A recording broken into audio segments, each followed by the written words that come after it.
Okay, hey YouTube. It has been a little while since my last video, and the last one was talking about Bruce Jenner and whether or not they would transition.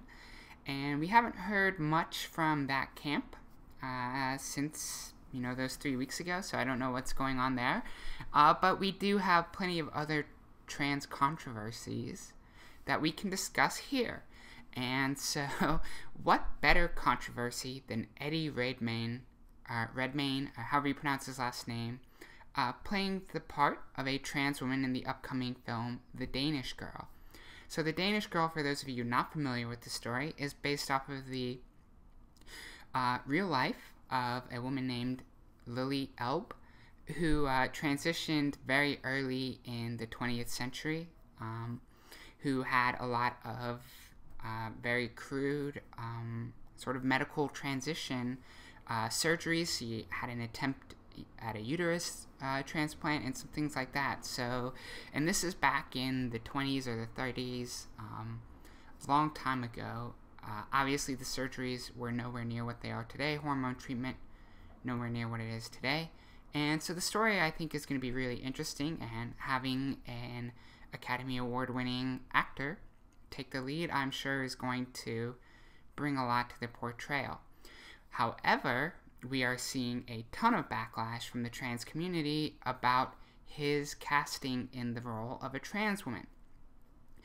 And so there are basically three pieces here to the argument. The first is that cis men shouldn't be playing trans women, that it should go to a trans woman to play the role, and if not a trans woman, at least a cis woman.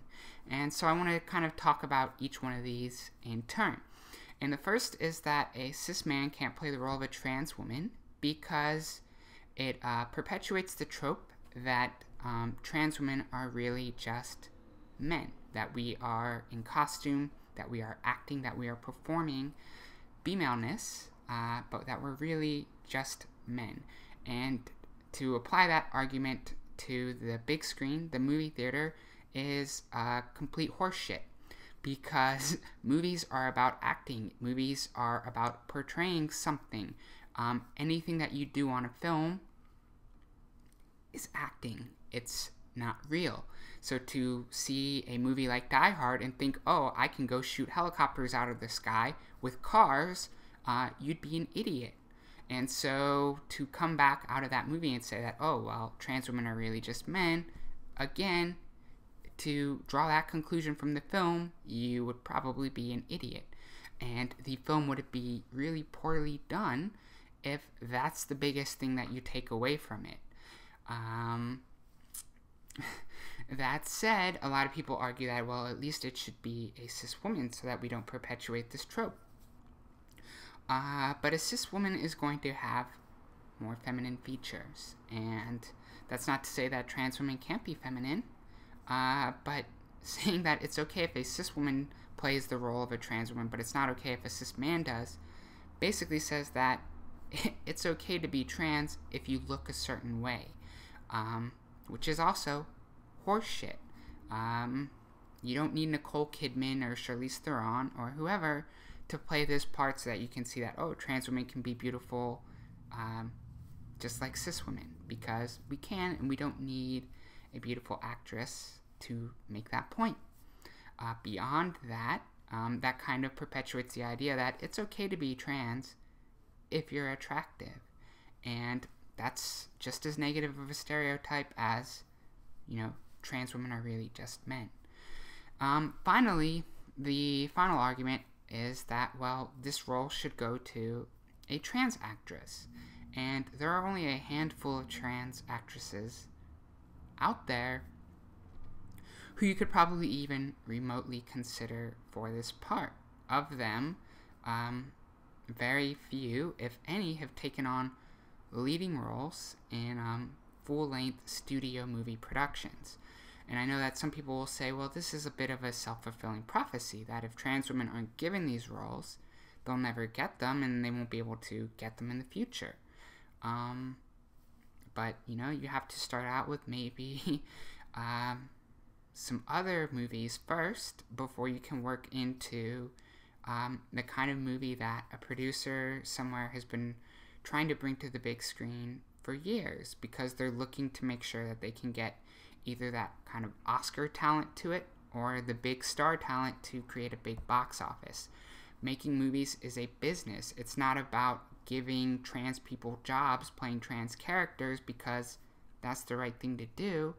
It's about casting the best actor for the role, regardless of whether or not that person is trans.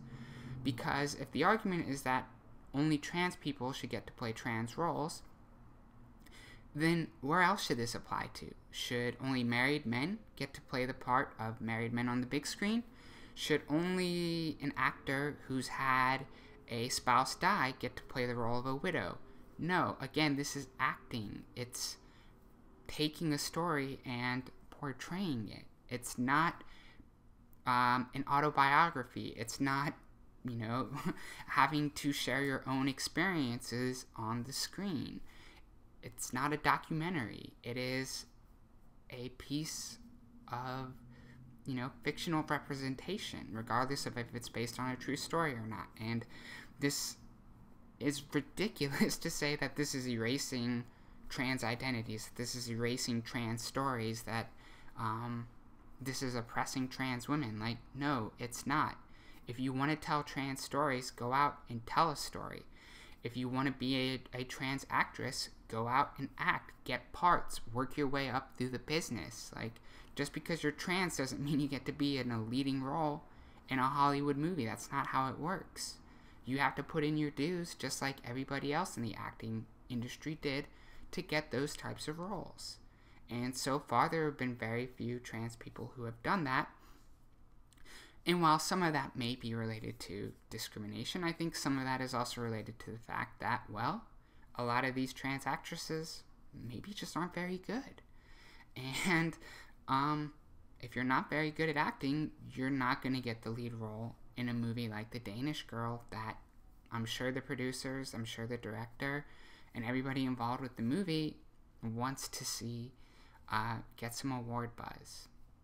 And I'm sorry if this makes me contrary to the popular trans opinion, but I think this is ridiculous, and this is the kind of shit that, I don't know, makes me not take the trans community very seriously.